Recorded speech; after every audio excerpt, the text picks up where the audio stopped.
Қайырлы күн, әлеуметтік желі пайдаланушы оқырмандар.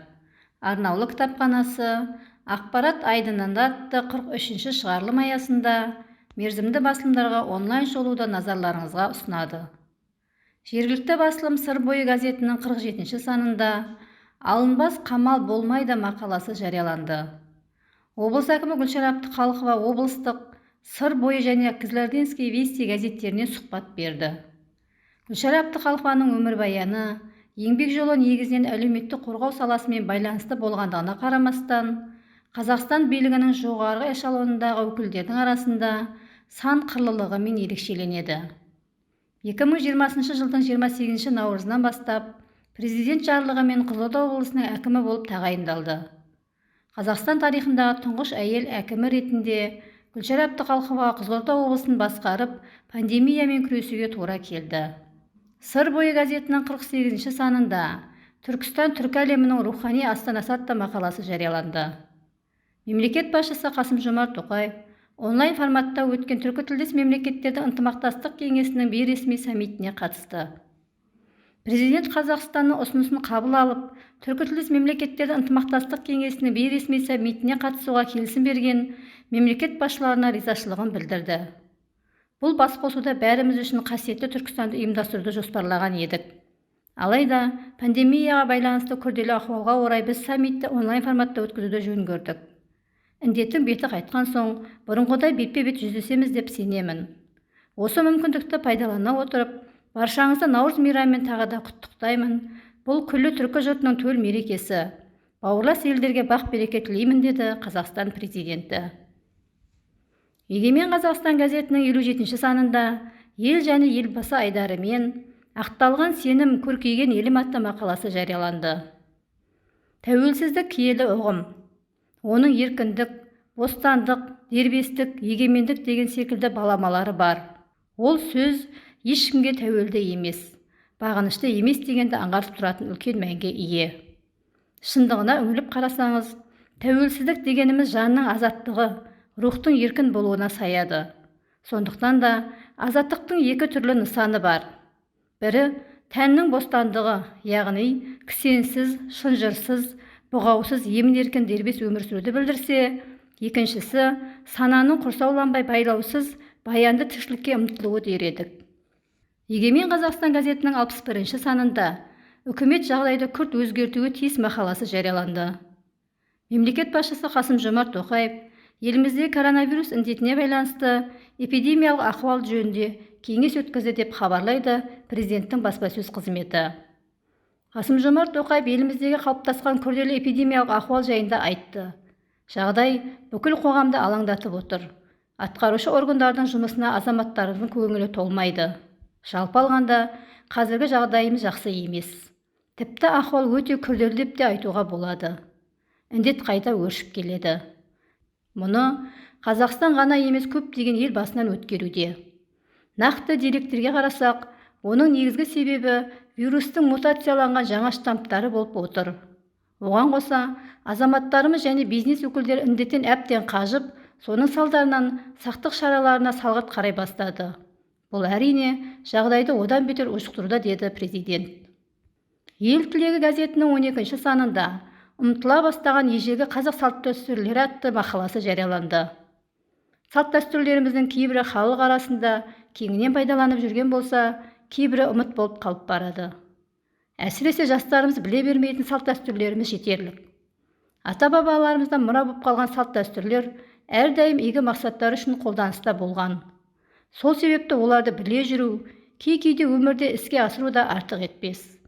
Салт-дәстүрлерге тоқталып өтсек. Ақсарбас атау. Қауіп қатерге ұшырағанда, Құдайым оңдасын, мені осы қиындықтан құтқара гөр Ақсарбас деп Құдай атайтын болған. Мұндай жағдайда Ақсарбас деп 3 рет айқайлаған. Сосын қауіп қатерден аман қалғанда әлгі адам ауыл аймағын шақырып Құдайы берген. Ақсарбасқа шалынатын малдар боз қасқа қой, көк қасқа жылқы, қызыл қасқа сиыр. Адам Ақсарбас атағанда қай малын айтса, соны Құдайға сойуы тиіс. Асату. Бұл дәстүр Сәбит Мұқановтың «Халық мұрасы» деген кітабында толық баяндалған. Дастархан басында ет жеп отырғандар тоғая бастағанында, төрде отырған ақсақал қалған етті қолымен қонақтарға, жас балаларға асатады. Бұрындары ауыл балалары ет асаймыз деп қонақ келген үйдің қасында жүретінді. Ат тұлдау. Ер адам қайтыс болғанда, мініп жүрген атын жал құйрығын күзеп, оны бос жібереді де, өлген адамны жылына сол атты әкеліп сояды. Аунату.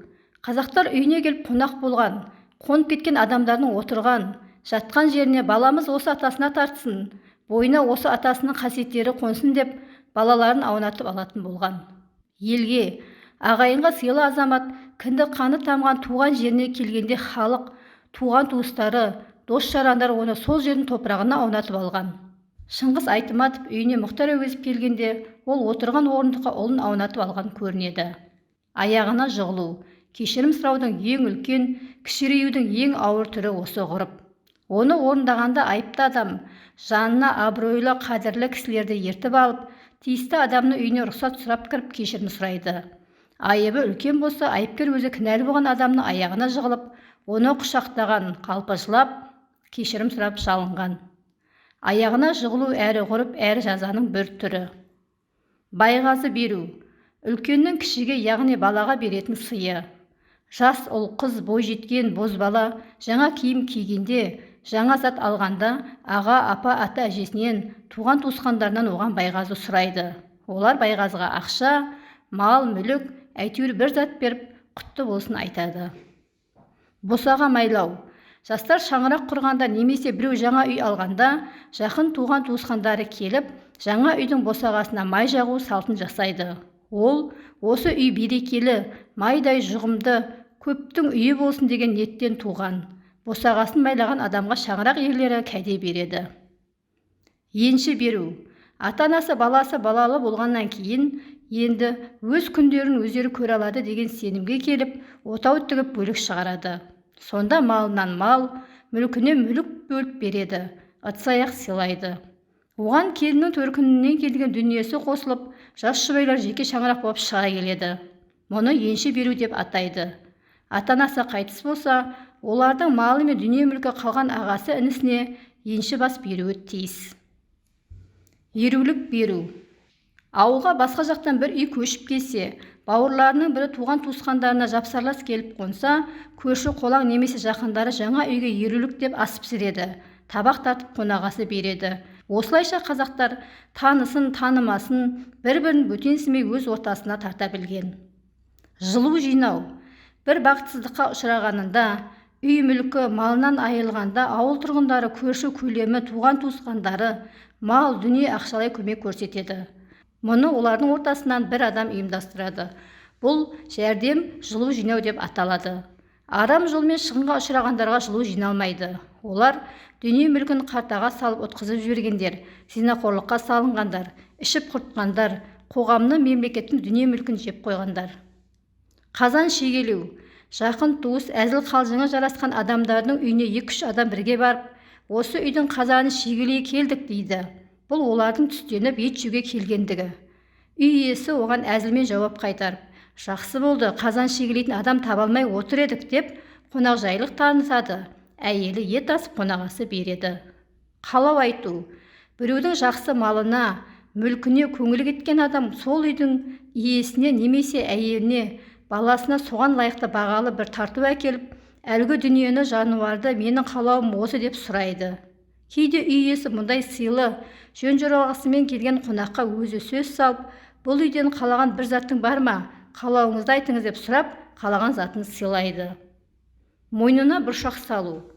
Ертеде баласы жоқ адамдар мойнына көгеннің бұршағын салып, Құдайдан перзент сұрап жалбарынған, жылаған. Мойынға бұршақты бала тілегенде ғана салады.